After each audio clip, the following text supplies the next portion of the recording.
This is Ted Tanner with Beachdog Real Estate Group talking to you today about what pricing your home is like fishing.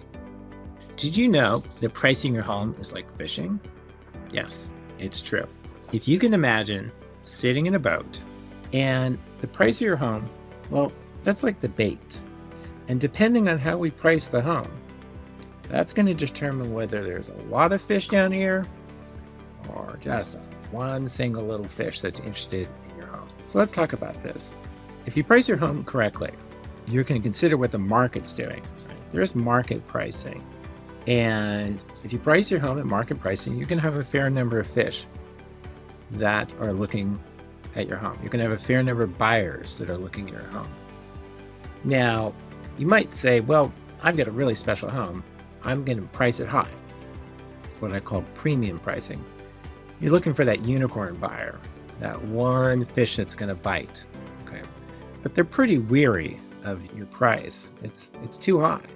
They're too easy to get caught. They're not interested. Okay. Now, if you price it correctly, market pricing, you're more likely to have more fish. Okay.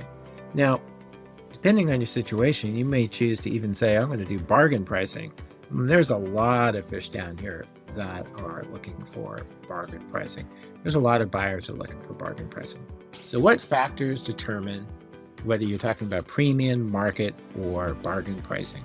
Well, first thing, you have to figure out whether we're talking about a seller's market or a buyer's market. What makes a seller's market when there are higher prices? Well, that's when you've got low supply and high demand, right? Few houses, many buyers. And so what causes that? Well, low interest rates for one, a strong economy, buyers feel secure. In those conditions, there's lots of buyers. They're out there, they're eager, they're ready to act, okay? And as a seller, you can afford to price your home a little bit higher than you would ordinarily if it weren't a seller's market. Now, what makes a buyer's market? Well, that's when you've got lower prices. That's when there's lots of competition, high supply, and low demand. In other words, many houses and few buyers. So what creates a buyer's market? That's with high interest rates, a weak economy, and buyers are scared.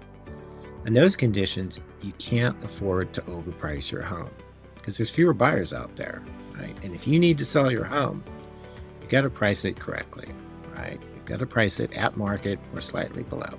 So higher prices can also be affected when you've got a property that's in a desirable location, that's good condition. And maybe you're not super motivated. Maybe you've got time. There's no hurry. On the other hand, lower prices, that's caused by something that's in an undesirable location. A poor condition, you're strongly motivated and you need to act quickly.